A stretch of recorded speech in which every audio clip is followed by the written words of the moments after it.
Урматтуу министр, алдыңыздагы министр менен бир ай кармаштым го дейм. Ушул көп нерселерди жасап бербей.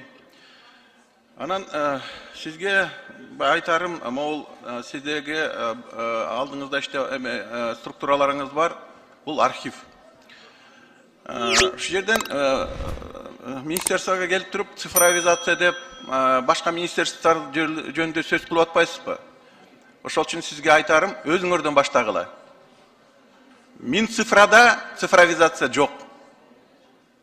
Архивиңер бүгүн ошол жерде кемпирлер отурат, мындай кара эмени кийип алып, баягы эле илгеркидей эле андай түкүрүктөп эле баракчаларды издеп, айлап издешет кагаздардычы, айлап. Ошол үчүн эң негизгиси бүгүн архивтерди цифровизация кылыш керек. Жок дегенде ошонун баарын баягы копировать этип, компьютерге киргизип койбойбу жок дегендечи.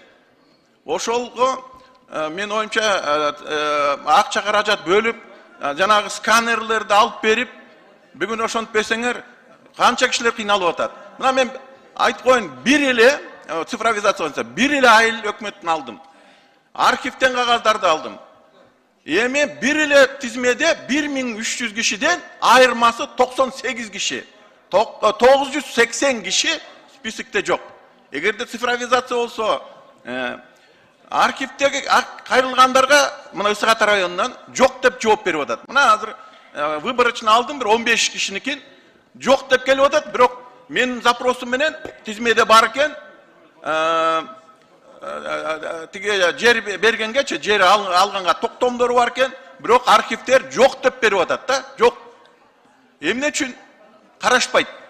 Жаңы специалисттер келгенде, бай эски пенсияга келип аткандар атайы жанагы архивный эмелеп кагаздарды башка полкаларга коюп коет экен, жаңылар келип таппай калат экен да, атай кылышат окшойт да. Баягы пенсияга кетирбейсин, жумуштан кетирбейсин дегендей кылыпчы. Ошондуктан мен силерден ойлойм, мындай аябай бир цифровизацияны көп министрликтерлердин кылыш керек. Почему? Мынакей бир эле айыл өкмөттөн айтып атам, 27 өлгөн киши 7 жылдан, 5 жылдан дагы эле бүгүнкү күнгө чейин отчет берип жүрүптүр налоговыйдачы. Иненен эмне үчүн жабылбайт? Выборочно алдым, 170 адам бир эле айыл өкмөттө, иненен туура эмес. Бардыгы поддельный. Почти 1000ден ашык бир айыл өкмөттө киши мертвые души.